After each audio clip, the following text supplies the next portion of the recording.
Hello guys, welcome to my channel. അപ്പം നമുക്ക് ഇന്നൊരു ഉച്ച ഊണ് റെഡിയാക്കാം. അപ്പോൾ ആദ്യം ഒരു മെഴുക്ക് പുരട്ടി ആവട്ടെ. അതിന് പയർ, വെണ്ടയ്ക്ക, പച്ചമുളക്, സവാള ഇതെല്ലാം അരിഞ്ഞ് ഞാനൊരു പാത്രത്തിലാക്കിയിട്ടുണ്ട്. പിന്നെ അതിനെ ചട്ടിയെടുത്ത് ചൂടാക്കി എണ്ണ ഒഴിച്ച് കടുകിട്ട് കരിവേപ്പിലയിട്ട് ഇതെല്ലാം കൂടി തട്ടിയിട്ട് അങ്ങ് കൊടുക്കാം. എന്നിട്ട് അത് കുറച്ച് ചൂടായി വരുമ്പോഴത്തേക്ക് നമുക്ക് അതിനുള്ള മസാലകളൊക്കെ റെഡിയാക്കാം. മസാല എന്ന് വെച്ചാൽ കുറച്ച് മഞ്ഞൾപ്പൊടി, മുളക് പൊടി, ഉപ്പ് ലേശം ഇതെല്ലാം കൂടി ഇട്ട് കൊടുത്തിട്ട് അത് നല്ല രീതിയിൽ നമുക്ക് മൂപ്പിച്ച് അതിനെ ഇട്ട് ഇളക്കി അത് പിന്നെ നമുക്കതങ്ങ് വേഗം വയ്ക്കാം. എൻ്റെ മലയാളം കുറച്ച് ബോറാണ്. അപ്പോൾ അത് നമുക്ക് വേകാനായിട്ട് വെച്ച് കൊടുക്കാം. പിന്നെ നമുക്ക് അടുത്ത ഫിഷ് ഫ്രൈ ചെയ്യാം. അതിന് ചട്ടി എടുത്ത് വെച്ച് എണ്ണ ഒഴിച്ച് കരിവേപ്പിലയൊക്കെ വച്ചിട്ട് ഫിഷ് ഇട്ടിട്ടുണ്ട് റെഡിയാക്കാൻ വേണ്ടി. അപ്പോൾ ഫ്രൈ ആയി വന്നപ്പോൾ അത് ഈ പരുവമായി. പിന്നെ അടുത്ത നമുക്ക് തേങ്ങ ചിരണ്ടാം, ഫിഷ് കറി. അപ്പോൾ തേങ്ങ എല്ലാം ചിരണ്ടുന്നുണ്ട്. ഈ ചിരണ്ടുന്നത് എൻ്റെ മമ്മിയാണ്.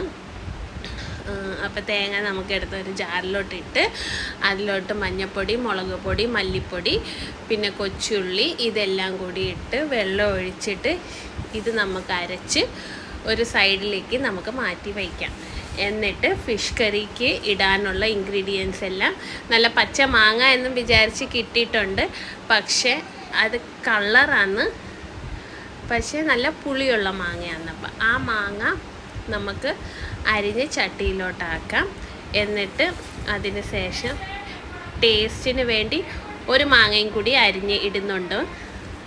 2 മാങ്ങയാണ് അതിന് ഇടുന്നുള്ളത്, നല്ല ടേസ്റ്റ്, നല്ല പുളിയും വരാനായിട്ട്.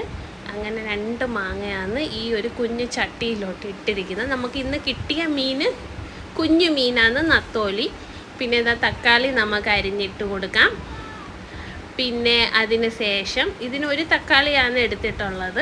പിന്നെ ഉപ്പിട്ട് കൊടുത്തിട്ടുണ്ട്. പിന്നെ അരച്ച് വെച്ച ആ ജാറിൽ നിന്ന് എടുത്ത് അരപ്പ് നമുക്ക് ചട്ടിയിലോട്ട് ഒഴിച്ചിട്ട് ആ ജാറൊന്ന് കുറച്ച് വെള്ളം കൂടി ഒഴിച്ചിട്ട് അത് നമുക്ക് വീണ്ടും ഇതിലോട്ട് ഒഴിച്ച് കൊടുക്കാം. പിന്നെ അതെടുത്ത് നമുക്ക് അടുപ്പിൽ വെച്ച് കൊടുത്ത് ആ അരപ്പൊന്ന് വെന്ത് വരുമ്പോഴത്തേക്കും നമുക്ക് ആ മീൻ, നമ്മളിവിടെ വിളിക്കുന്ന ഇതിനെ ചൂടയും നത്തോളി എന്നാണ്. അപ്പോൾ അത് നമുക്ക് ചട്ടിയിലോട്ട് ഇട്ട് കൊടുക്കാം. എന്നിട്ട് അതൊന്ന് ഇളക്കി കൊടുക്കാം. അപ്പം അത് അടയ്ക്കത്തില്ല, അതിങ്ങനെ തിളച്ചുകൊണ്ടിരിക്കും. അപ്പം ഇന്നത്തെ ഊണിതാണ്: മീൻകറി, മെഴുക്ക് പുരട്ടി, ഫിഷ് ഫ്രൈ. അപ്പം എല്ലാവർക്കും കഴിക്കാം. അവിടെ എന്തായിരുന്നെന്ന് പറയണേ.